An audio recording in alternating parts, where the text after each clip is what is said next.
사랑하는 기쁨의 교회 성도 여러분 안녕하세요. 오늘은 다같이 빌립보서 2장 4절 그리고 12절에서 18절까지의 말씀을 함께 묵상하겠습니다. 각각 자기 일을 돌볼 뿐더러 또한 각각 다른 사람들의 일을 돌보아 나의 기쁨을 충만하게 하라. 그러므로 나의 사랑하는 자들아, 너희가 나 있을 때뿐 아니라 더욱 지금 나 없을 때에도 항상 복종하여 두렵고 떨림으로 너희 구원을 이루라. 너희 안에서 행하시는 이는 하나님이시니 자기의 기쁘신 뜻을 위하여 너희에게 소원을 두고 행하게 하시나니 모든 일을 원망과 시비가 없이 하라. 이는 너희가 흠이 없고 순전하여 어그러지고 거스르는 세대 가운데서 하나님의 흠없는 자녀로 세상에서 그들 가운데 빛들로 나타내며 생명의 말씀을 밝혀 나의 다름질이 헛되지 아니하고 수고도 헛되지 아니하므로 그리스도의 날에 내가 자랑할 것이 있게 하려 함이라. 만일 너희 믿음의 재물과 섬김 위에 내가 나를 전제로 드릴지라도 나는 기뻐하고 너희 무리와 함께 기뻐하리니 이와 같이 너희도 기뻐하고 나와 함께 기뻐하라. 아멘. 1월 들어 우리가 바울 서신을 함께 묵상하기 시작했습니다. 그리고 어제부터는 빌립보서 말씀을 함께 나누고 있죠. 어제 본문 말씀에서 바울은 자신의 억눌린 상황조차 복음의 진전이라는 기준으로 해석했습니다. 감옥이라는 현실 앞에서도 그는 좌절하거나 자기 연민에 머물지 않습니다. 오히려 사는 것과 죽는 것 모두를 그리스도 안에서 자유롭게 맡길 수 있는 어떤 신앙의 궁극적인 진정함을 바울이 우리에게 보여주었습니다. 빌립보서 2장이 들어서면 바울은 복음의 진전이 어떤 개인의 한 사건 또는 개인의 내면적 해석에 머무는 것이 아니라 이제는 공동체의 삶과 태도로 구체화되어야 함을 말하며 권면을 시작합니다. 특별히 오늘 함께 읽은 4절에서 바울은 공동체를 향해 분명한 방향을 제시하고 있죠. 각각 자기 일을 돌볼 뿐더러 또한 각각 다른 사람들의 일을 돌보아 나의 기쁨을 충만하게 하라. 그러니까 바울이 보기에 복음을 살아간다는 것은 내중심적인 신앙을 유지하는 것이 아니라 시선을 자신에게서 이웃에게로 옮기는 삶이야말로 복음 안에서 살아간다는 것입니다. 바울이 말하는 성숙한 신앙은 개인의 경건에 머무는 것이 아니라 공동체 안에서 서로를 향해 열려있는 삶이다 라고 바울은 말하고 있습니다. 12절에서 18절까지 말씀에 이르러서 바울은 이 권면을 더욱더 실제적인 삶의 자리로 끌어옵니다. 두렵고 떨림으로 너희의 구원을 이루라 라고 바울이 말하죠. 여러분, 이 말씀을 오해하면 마치 구원을 스스로 만들어내야 하는 것처럼 들릴 수 있습니다. 그러나 바울의 권면은 그와는 정반대의 말입니다. 두렵고 떨림으로 구원을 이루라 라는 말은 이미 주어진 구원이 우리의 삶 가운데 드러나도록 살아가라 라는 요청이죠. 그리고 바울은 그 이유를 분명히 밝힙니다. 너희 안에서 행하시는 이는 하나님이시니.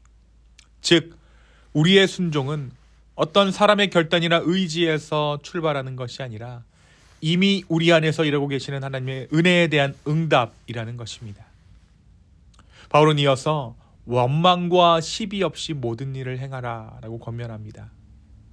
세상 한가운데서 하나님의 자녀로서 드러나는 삶의 방식, 그것이 바로 모든 일에 원망과 시비 없이 하는 것입니다. 어떤 사람이 나의 삶을 보고 정말 하나님의 자녀구나, 뭔가 정말 하나님의 자녀는 다르구나 하는 것은 이를 매끄럽게 처리하는 그 무엇이 아니라, 그런 능력이 아니라 원망과 시비 없이 모든 일에 임하는 것, 그것이 바로 세상 가운데 드러날 그리스도인의 모양이다 라고 바울은 말하고 있는 것이죠.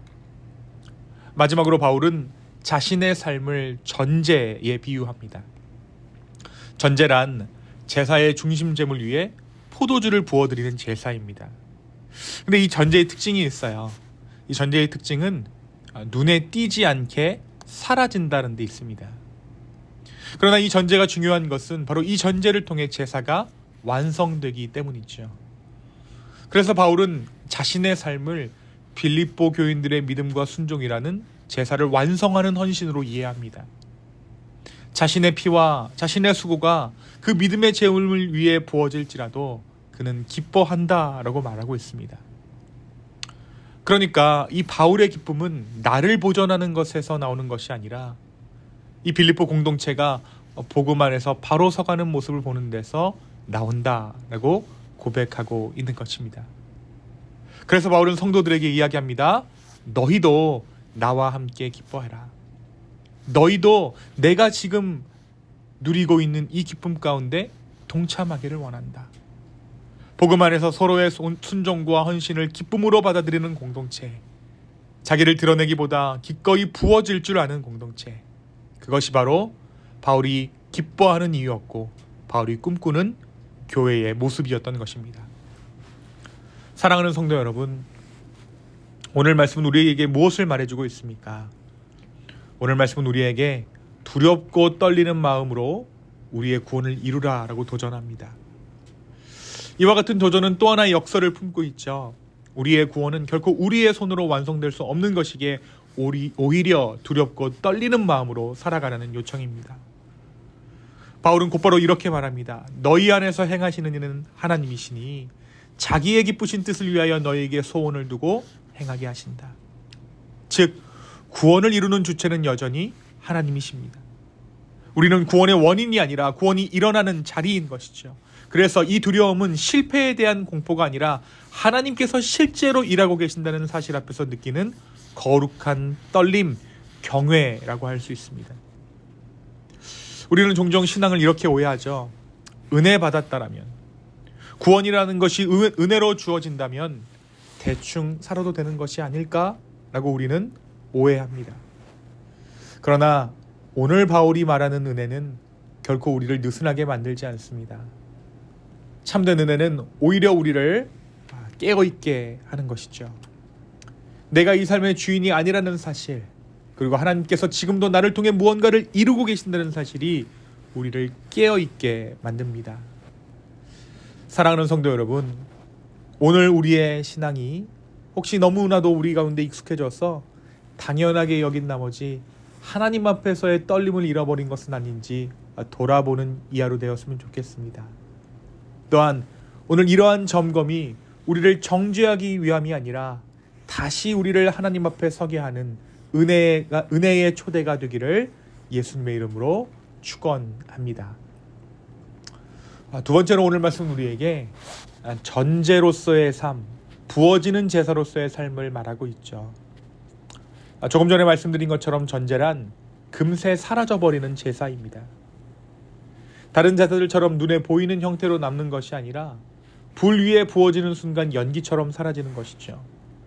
그래서 전제는 제사 가운데 가장 작고 가장 미미해 보입니다. 그러나 바로 이 전제가 제사 전체의 시작이자 완성이 되었습니다. 전제는 단독으로 드려지지 않습니다. 항상 번제와 소제 위에 부어지며 제사의 처음과 끝을 함께 감싸는 것이 이 전제죠. 다시 말해 전제는 중심에 서지 않지만 모든 제사를 가능하게 하는 헌신이었습니다. 바울은 자신의 삶을 이 전제와도 같다라고 말합니다. 그는 위대한 사도, 영향력 있는 지도자로, 또한 이 빌립보 교회의 설립자로 자신을 설명하지 않습니다. 오히려 너희 믿음의 재물과 섬김 위에 내가 전제로 부어질지라도 기뻐한다라고 바울은 고백합니다. 자신의 삶이 눈에 띄지 않게 사라져버려도 공동체의 믿음이 하나님께 드려진다면 그것으로 충분하다라는 것입니다. 사랑하는 성도 여러분, 전제로 사는 삶이란 성과를 남기려는 삶이 아닙니다. 기억되기를 바라는 삶도 아닙니다. 오직 하나님께 드려지는 그 누군가의 제사가 온전히 드려지도록 나 자신을 기꺼이 흘려보내는 것이 바로 이 전제와도 같은 삶입니다. 그래서 이 전제의 삶이란 작아 보이지만 실은 하나님과 가장 가까운 그 헌신의 자리인 것이죠. 사랑하는 성도 여러분, 오늘 우리는 어떠한 삶을 꿈꾸고 있습니까?